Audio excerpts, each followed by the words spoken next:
Hello friends, मैं Rakesh Soni centre for electronic governance Jaipur से। दोस्तों, आज के इस ऑटोकैड 3D लेसन में हम बात करेंगे फिर से सॉलिड एडिटिंग की, जिसमें फेस मूव एंड रोटेट हम यूज़ करेंगे। तो ये किस तरह से यूज़ होते हैं और किस तरह से हम इन्हें यूज़ लेने वाले हैं, वो सारी चीज़ें इस लेसन में हम डिस्कस करने वाले हैं। तो आइए स्टार्ट करते हैं। फेस मूव, तो सबसे पहले फेस मूव देखते हैं होता क्या है, किस तरह से आप इसे कर पाते हैं। तो देखते हैं face move.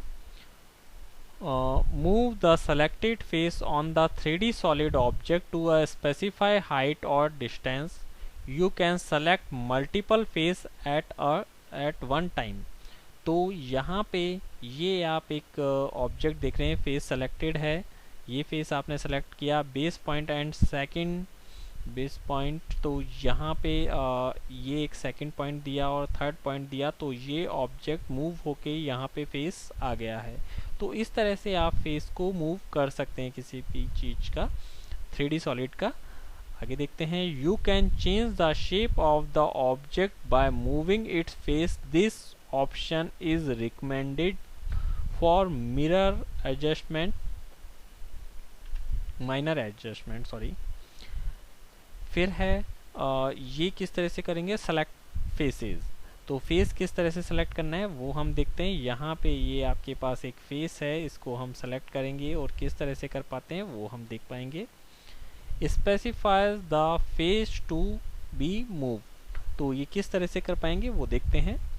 Base point of displacement, set the base point for the move if you specify a single point usually entered as a coordinate and then press enter. The coordinate is used as the new location.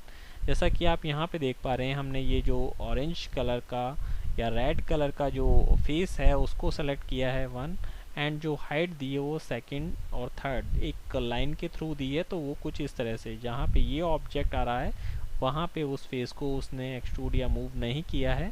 तो इस तरह से आप किसी भी object के face को move कर सकते हैं। आगे देखते हैं। सेकंड पॉइंट ऑफ डिस्प्लेसमेंट, ये क्या होगा। Set a displacement vector that indicate how for the selected face is moved and in what direction.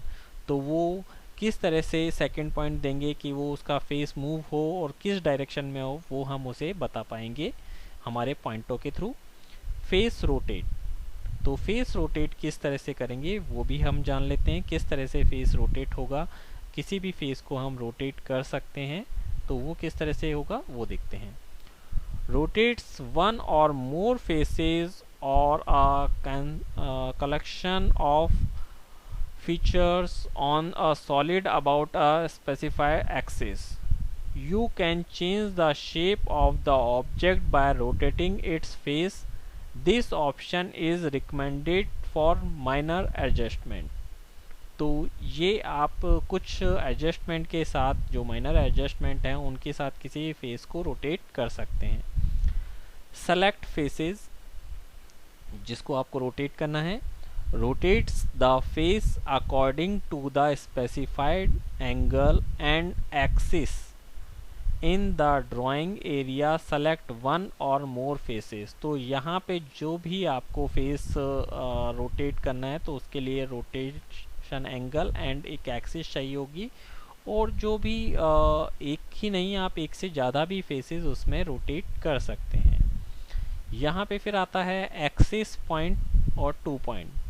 Set 2 point two define the axis of rotation, तो एक जो 2 पॉइंट हैं आपको रोटेशन एक्सिस के लिए देने होंगे।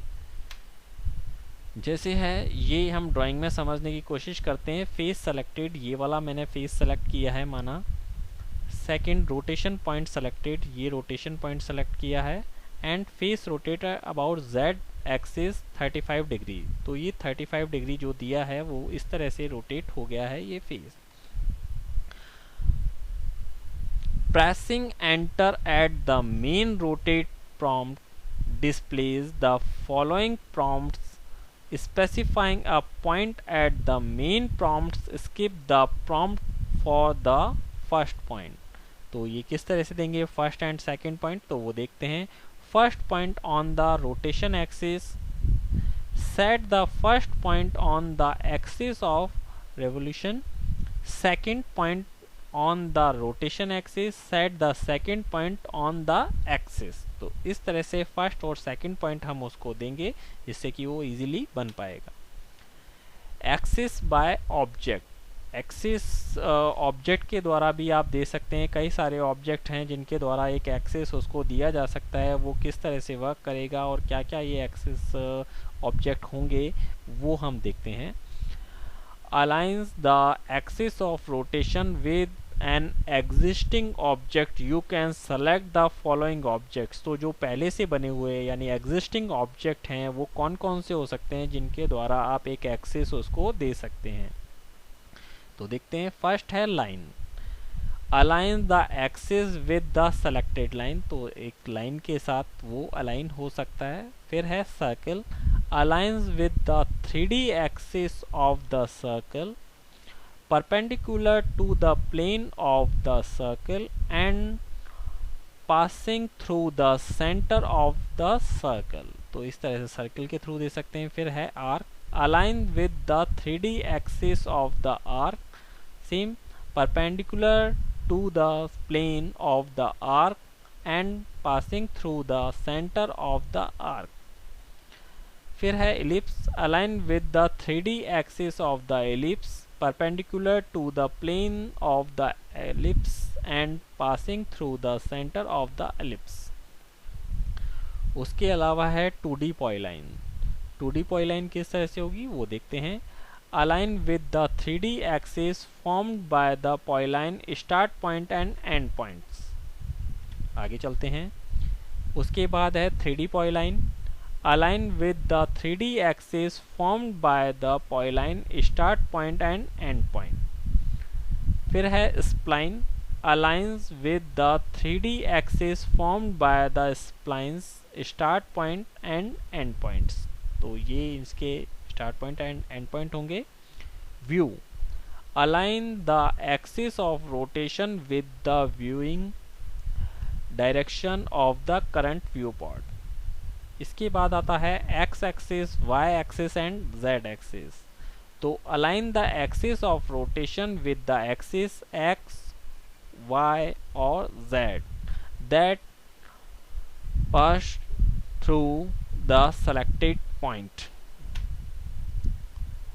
ऑरिजिन ऑफ रोटेशन, ये क्या होगा ये देख लेते हैं। Set the point of rotation, rotation angle, rotates the object about the selected axis the specified amount from the current orientation.